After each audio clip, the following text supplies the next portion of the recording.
uşaqların dünya görüşünün zənginləşməsində, səlis nitqinin formalaşmasında, tədris proseslərində, onların əxlaqi tərbiyəsində, bir sözlə uşaqların formalaşmasında uşaq ədəbiyyatının rolu böyükdür. Cəmiyyətin diqqətini uşaq ədəbiyyatına və onun problemlərinə yönəltmək üçün xüsusi gün təsis edilib və hər il aprelin 2-si Beynəlxalq Uşaq Kitabı Günü kimi qeyd edilir. Bu günün qeyd olunmasının maraqlı bir tarixçəsi var. 1805-ci ildə aprelin 2-sində məşhur Danimarkalı nağılçı Hans Christian Andersen anadan olub. Uşaq Kitabı Gününün də məhz aprelin 2-sində qeyd olunmasını Alman yazıcısı Yella Levman istəyib.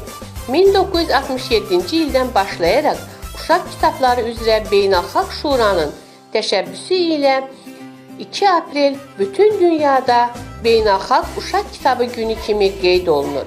Uşaq ədəbiyyatının başlıca vəzifəsi böyüməkdə olan gənc nəslin etik və estetik tərbiyəsində istiqamət vermək, milli və bəşəri ideyalara hörmət və sədaqət, vətənpərvərlik, hümanizm, əməksevərlik, dostluq, düzlük və doğruluq, özünə qarşı tələbkarlıq kimi mənəvi estetik keyfiyyətlər aşılamaqdır.